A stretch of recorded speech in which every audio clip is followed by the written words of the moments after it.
বাবা কৃপণতা নাই ইমানের সাথে, আওয়াজ দিয়া বলো তো আমাদের বানানেওয়ালাকে, মরণ দেনেওয়ালাও কে?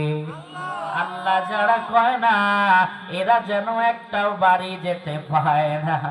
আজরাইল আইসা যেন বলে কৃপণের বাচ্চা আমার সাথে কবরে দে রওয়ানা।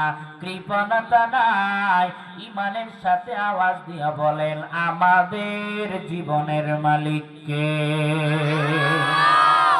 ওই জামানার কাফেররাও বলেছিল আল্লাহর, এই জামানার মুসলমানেরাও বলে না, বললেও লজ্জা করে। লজ্জা তোরে বানাইলো যে জন তুই ভুইলা রইলি তারে, তোরে বানাইলো যে জন তুই ভুইলা রইলি তারে, ও তোর সবে প্রয়োজন,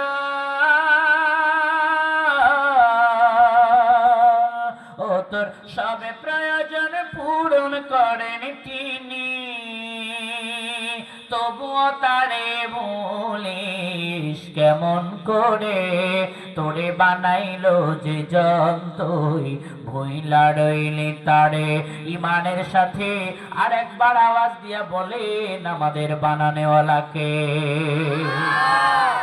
ওই জামানার কাফেররাও বলেছিল আমাদের বানানেওয়ালা আল্লাহ, আর এই জামানার মুসলমানেরাও বলতে চায় না। এ কারণে তো ওই জামানার কাফেরও যদি কোনো দোয়া করেছে তো আল্লাহ সে দোয়াই কবুল করেছে।